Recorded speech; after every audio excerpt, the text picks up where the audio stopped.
Al-Mukarramin, para wakil talqin, Bunda Haya, Profesor Priyatno, serta pemangku manakib pada malam ini, Yang Mulia Bapak Haji Age Sunjaya dan Ibu Dr. Hajah Leli Resna SPKJ.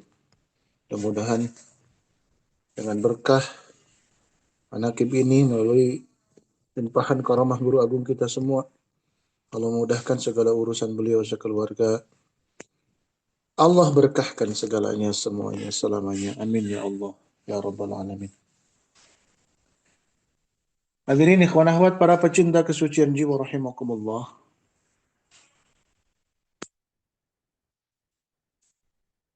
Pada hari Minggu yang lalu, Tuan Syekh Pangarsa Abu Aus hadir dalam sebuah acara yang diinisiasi oleh Madrasah Plus Raudhah Merah Putih. Sekian Pondok Pesantren Suryalaya Sinarasa PPKN Bandung Raya di sebuah taman wisata di Kawah Wayang namanya. Saat itu Madrasah Plus Raudhah Merah Putih Bandung Raya menginisiasi acara pelatihan petugas manakib. Pengarsa Aba dengan pengarsa Umi hadir secara dhahir dalam acara manakib yang mengawali seluruh rangkaian kegiatan pelatihan. Pada kesempatan itu, pengarsa Aba dawuh kepada seluruh yang hadir bahwa beliau sudah tidak lagi punya keinginan apa-apa, dan beberapa potongan kalimat yang beliau sampaikan sekarang banyak di lini masa, terutama di grup-grup WhatsApp ikhwan, para ikhwan. Beliau menyatakan pernyataan Ma'onoh, salah seorang sufiyah di masa pengarsa Abah Sepuh dan Abah Anom di dua masa di Suryalaya. Ada orang yang bertanya kepada beliau, kepada Ma'onoh itu, kenapa ajengan gawas pada saat itu tidak pernah terdengar sakit, tidak pernah ada doa yang dikhususkan untuk beliau agar cepat disembuhkan gitu. Dawuh pangarsa Abah Aos, ya bukan tidak pernah sakit, karena kan manusia biasa, punya sifat a'radul basyariyah. Yang sakit pasti dialami oleh beliau. Tetapi beliau tidak pernah menceritakan, saya sakit kepala, saya nyeri tulang sandi, saya apa aja macam-macam yang biasa kita keluhkan. Kadang-kadang kan di antara kita, bukan kita, saya kadang merasa bangga kalau menyebutkan sakit itu. Seolah-olah ingin mendapatkan perhatian dari yang lain. Nah, ketika Ma'ono ditanya oleh sebagian ikhwan saat itu, kata beliau, kata Ma'ono, ajengan gaos mawadana. Maksudnya adalah pangarsa Abah Aus itu menurut Ma'ono adalah wadahnya. Ya. Wadah apa? Wadah dari Abah Anom. Wadah dari Abah Sepuh. Bahkan pangarsa Abah Aus secara eksplisit, secara bentuk, ya, mengatakan Abah maragana, Abah Anom nyawanya, Abah Sepuh rasanya. Begitu. Jadi beliau raganya, Abah Anom nyawanya, Abah Sepuh rasanya. Kata beliau. Dawuh beliau, sabda beliau pada hari Ahad yang lalu. Jadi kalau misalkan kita melihat pangarsa Abah hari ini masih jag-jag, masih fit, kemarin naik bukit itu, saya aja yang baru usia 17 tahun sekian, naik bukit untuk sampai ke tempat manakiban itu terengah-engah.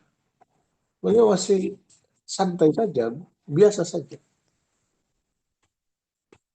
Kenapa? Karena kita disadarkan dengan pernyataan beliau ketika melihat Guru Agung Pangarsa Abaos itu sebenarnya kita melihat tiga sosok di saat yang bersamaan. Aba Aos secara zahir, Aba Anom, dan Abah Sepuh yang ada mewujud di dalam diri beliau. Ya. Loh, kok bisa begitu? Kan Pangarsa Abah Anom, Pangarsa Abah Sepuh sudah pulang. Ya, betul. Ya. Kenapa demikian? Karena Syekh Mursyid itu, Ahlus Silsilah itu adalah al-manfad. Manfad itu dalam bahasa Pangarsa Abah Anom di kitab Miftahus Sudur adalah tempat di mana Ahlus Silsilah sebelumnya menyimpan keinginannya, menitipkan keinginannya pada sosok yang masih hidup di masa setelah beliau-beliau itu, dititipkan kepada sosok itu. Dan dalam konteks storikoh kita, Pangarsa Abah Aos adalah orang yang dititipi keinginan Pangarsa Abah Sepuh, keinginan Pangarsa Abah Anom. Makanya kalau ada orang, kalau belakangan ini ada video yang agak viral, mengatakan, kenapa saya tidak mengakui Abah Aos sebagai mursyid pelanjut Pangarsa Abah Anom? Karena Abah Aos selalu mengatakan, kata Abah Anom, kata Abah Anom, kata Abah Anom. Lalu dia mengatakan, mursyid itu tidak kata siapa, tapi kata dirinya. Ini harus jeli kita dalam konteks periwayatan satu berita. Periwayatan hadis misalkan. Justru tingkat otoritas sebuah informasi yang disampaikan ketika sanggup menyebutkan dari mana sumbernya, kapan itu disampaikan, dalam keadaan apa itu disampaikan.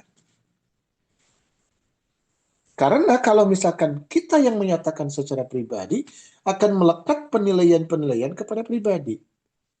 Beda halnya kalau kita menisbatkan sebuah informasi kepada orang lain. Saya mendapatkan informasi dari siapa? Dari Bunda Haya. Bunda Haya dari siapa? Dari siapa? Dari siapa? Dari sampailah ke sumber berita sesungguhnya. Orang akan mudah ngecek kebenaran pernyataan itu. Ya. Kalau dia menisbatkan kepada orang, kepada orang, kepada orang, kepada orang. Beda dengan pendapat pribadi.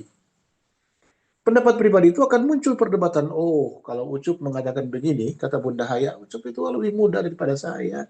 Belajar torikonya baru kemarin, dia suka tidur, dia kebanyakan malah wengnya daripada konsennya dalam bertorikoh itu.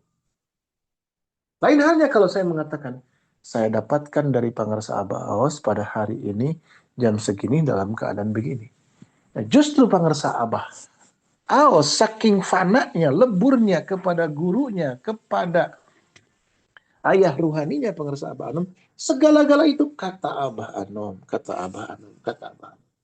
Orang yang tidak mengetahui bagaimana sistem penyampaian berita dari beliau yang beliau dapatkan dari gurunya, dari guru kita semua Pangarsa Abah Anom, pasti mengatakan, loh kok kata Abah Anom ya? Mana kata beliaunya? Justru Abah Awas ingin menegaskan bahwa semua yang beliau lakukan, semua yang beliau ucapkan, dari A sampai Z, dari Alif sampai Ya, itu bersumber dari Pangarsa Abah Anom. Masya Allah, tabarakallah. Jadi sekali lagi kalau kita lihat sekarang Pangarsa Abah Awas itu di usia 83 tahun ya beliau itu, 44. Eh, di usia ke 83 tahun secara hijriah beliau itu masih sehat bugar. Kenapa? Karena pada beliau itu ada dua sosok, tiga sosok sekaligus. Abah Awas secara dohir, kemudian Abah Anom dan Abah Sepuh di dalam. Kata beliau, makanya Abah Mas sudah tidak mau, sudah tidak punya keinginan apa, telangkung, terserah beliau-beliau. Begitu. Terserah beliau itu siapa? Terserah Abah Anom dan Abah Sepuh saja. Nah ini kalau kita hanya potret dengan pikiran, dengan cara pandang kita yang sederhana, mungkin terlalu apa ya, akan terlalu sulit kita memahaminya. Tapi kalau kita yang sedang belajar, yang sedang ngeruyuh, yang sedang berusaha menempuh perjalanan, ingin selalu bersama-sama dengan Allah, dengan berkah karomah guru agung kita semua, kita akan semakin yakin, semakin sadar bahwa apa yang dilakukan, apa yang disampaikan, apa yang didawuhkan oleh guru agung kita semua adalah keinginan ahlus silsilah sebelumnya. Masya Allah, tabarakallah. Hadirin, Ikhwan akhwat para pecinta kesucian jiwa rahimakumullah. Jadi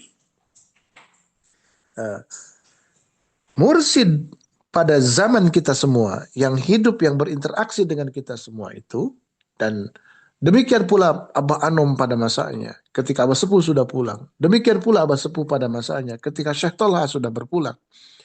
Ini adalah menjadi ruang bagaimana ahlus silsilah sebelumnya menyampaikan, menitipkan, ya, harapan-harapannya, cita-citanya, keinginan-keinginannya, target-targetnya kepada siapa? Kepada al-manfal, gitu ya. Ya, manfaat itu kan kalau diartikan secara bahasa, tempat di mana kita melakukan sesuatu, menjelmakan sesuatu, mewujudkan sesuatu.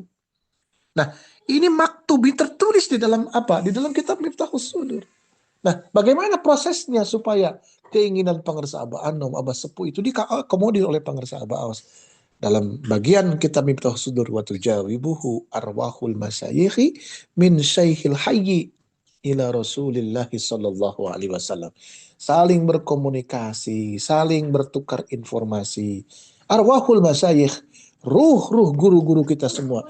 Min syaikhil hayyi, bermula dari syekh yang hidup, yang semasa dengan kita, yang bisa kita dengar suaranya, yang bisa kita lihat wajahnya, yang bisa kita cium tangannya, ya, yang bisa kita tanya, yang bisa kita dengarkan nasihat-nasihatnya, ila Rasulullah sallallahu alaihi wasallam, sampai kepada Rasulullah sallallahu alaihi wasallam.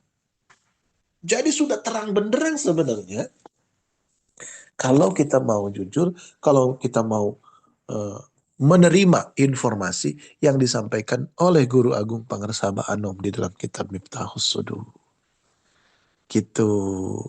Ya, kalau mohon izin, mohon maaf kalau misalkan uh, apa ya istilahnya masih ragu dan lain sebagainya, ya monggo, tapi jangan sampai mendustakan.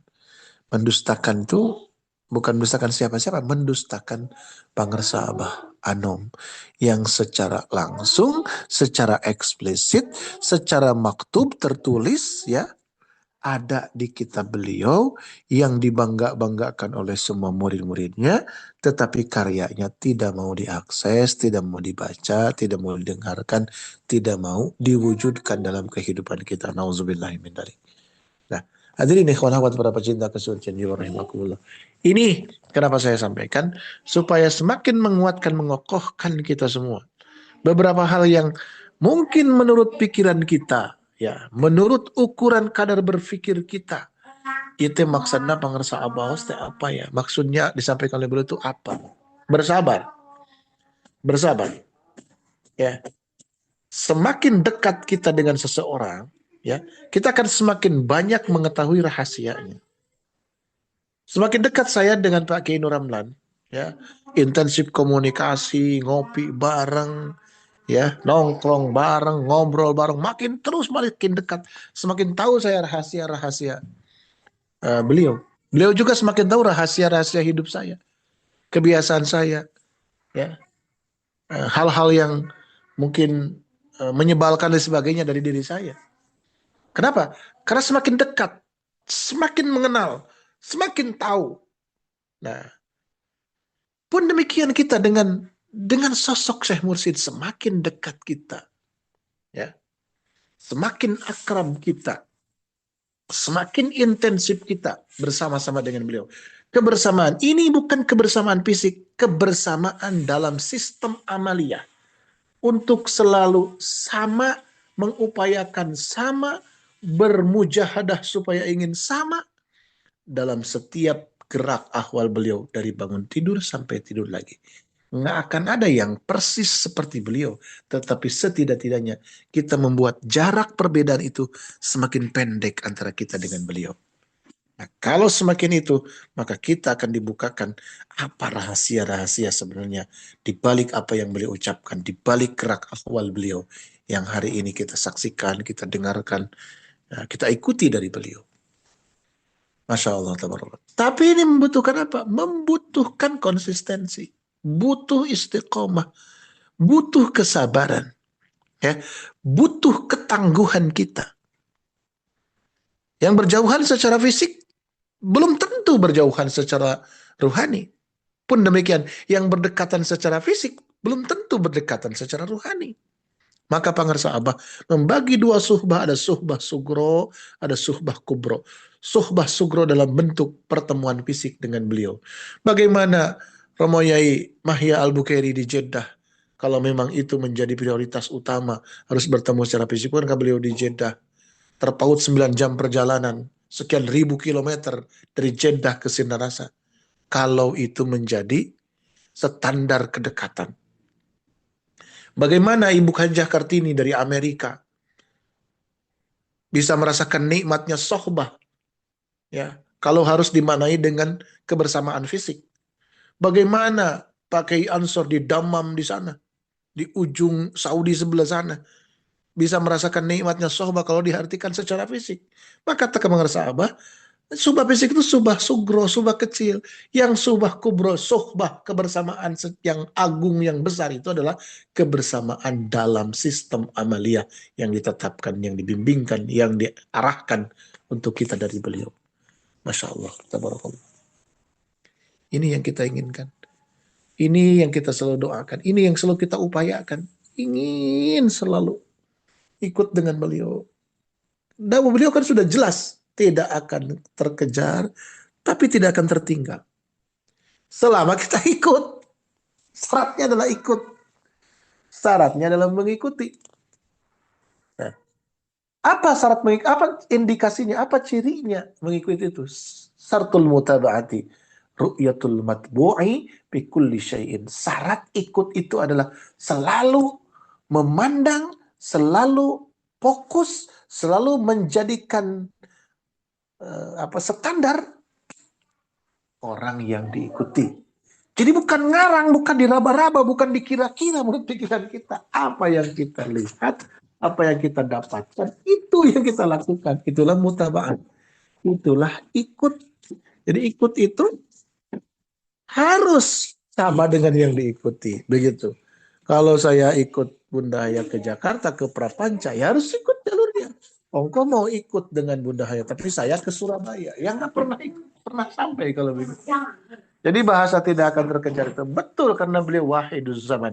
Karena beliau satu-satunya di zaman ini bagi kita, di thariqah kita. Kita nggak akan maksain orang lain untuk sama dengan pikiran kita. Bagi kita adalah beliau sosok satu-satunya yang nggak ada yang menyerupai beliau. Wahiduz zaman.